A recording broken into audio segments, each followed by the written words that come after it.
All right, viewers, we'll be shifting our focus now to the 2024 stage for India's innovators. Let's step in live to the startup Mahakumbh.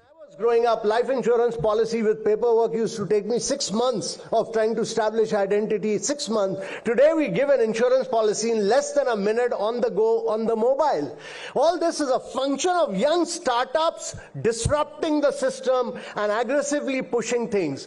And therefore my belief is that these startups are all national assets. They are all national assets. And that's been the big story of India.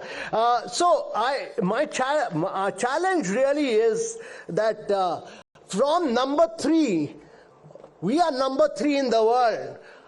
The Prime Minister's vision, and he talked about it just in his last speech, he's thinking big about startups. So the challenge for India is, how do we make India the number 1 nation of startups in the world in the next 5 years? That is the challenge.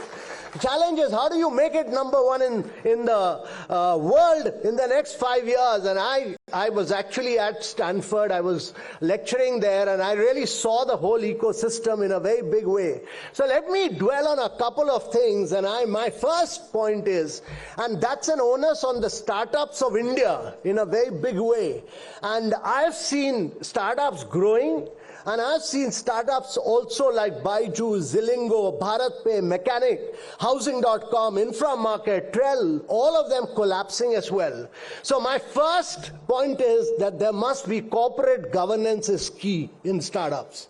And with all the leaders sitting here, they must emphasize on corporate governance, because all of you are innovators, you are all risk takers. As you grow and expand, you must ensure that there is proper financial management, there's proper audit, there's self-regulation is key.